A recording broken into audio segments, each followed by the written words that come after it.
এ হচ্ছে আমাদের ঐতিহাসিক পুটিয়া মোড়ের আজকের অবস্থা। সকালে অল্প কিছুক্ষণ বৃষ্টিতেই জলাশয়বদ্ধ হয়ে গেছে পুটিয়া মোড়ের রাস্তা।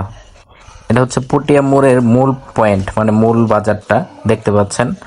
সকালের যে বৃষ্টি হয়েছে, বৃষ্টিতে কি পরিমাণ পানি জমাট বেঁধেছে।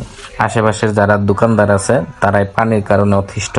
তাছাড়া রাস্তা দিয়ে চলাচল করা সকল যানবাহন এবং পথচারী যারা আছে সকলের কাছে খুবই দুঃখজনক এবং বিভ্রান্তিকর একটি অবস্থা হয়ে পড়েছে এই পুটিয়া মোড়ের এই রাস্তাটুকু। যদিও কিছুদিন আগে মাত্র এই রাস্তার সংস্কার কাজ হয়েছে এবং এর পাশ দিয়ে ড্রেনের ব্যবস্থা করা হয়েছে, কিন্তু ড্রেন পাইপ দ্বারা করা হয়েছে, যে কারণে ড্রেনে পানি চলাচল খুব বেশি সুন্দরভাবে চলাচল করতে পারে না, যে কারণে প্রতিক্ষণই বৃষ্টি হওয়ার পর এভাবে পানির জায়গায় জলাবদ্ধতা হয়ে যায়। মানুষের ভোগান্তি দিন দিন প্রতিক্ষণ বাড়তেই থাকে।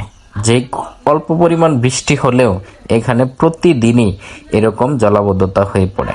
তো পুটিয়া বাজার কমিটি যারা আছেন তাদের পুটিয়া ত্রিমোহনী মোড়ের বাজার কমিটি যারা আছেন তাদের কাছে তাদের দৃষ্টি আকর্ষণ করছে, আপনারা অতি বিলম্বে এর সংস্কার কাজটা করার সকল ব্যবসায়ী কর্মীদের আহ্বান। যারা এখানে ব্যবসায়ী কর্মী আছে তারা সবাই চায় এর যেন দ্রুত সংস্কার হয় এবং এই ভোগান্তি থেকে মানুষ পরিত্রাণ পায়। তা আমরা চাই এর কাজ যেন দ্রুত সংস্কার হয়। এটা পুটিয়া মোড়ের ব্যবসায়ী যারা আছে সকলের একটি আহ্বান। এভাবে চলতে থাকলে যারা পথচারী আছে, যারা ব্যবসায়ী আছে, সকলেরই এই ভোগান্তি পোহাতে হচ্ছে। এই ভোগান্তি থেকে সবাই যেন দ্রুত পরিত্রাণ পায়, সকলের আহ্বান এটি। তো ধন্যবাদ। পুটিয়া মোড়ের আছেন সকলে ভিডিওটি শেয়ার করে দিবেন।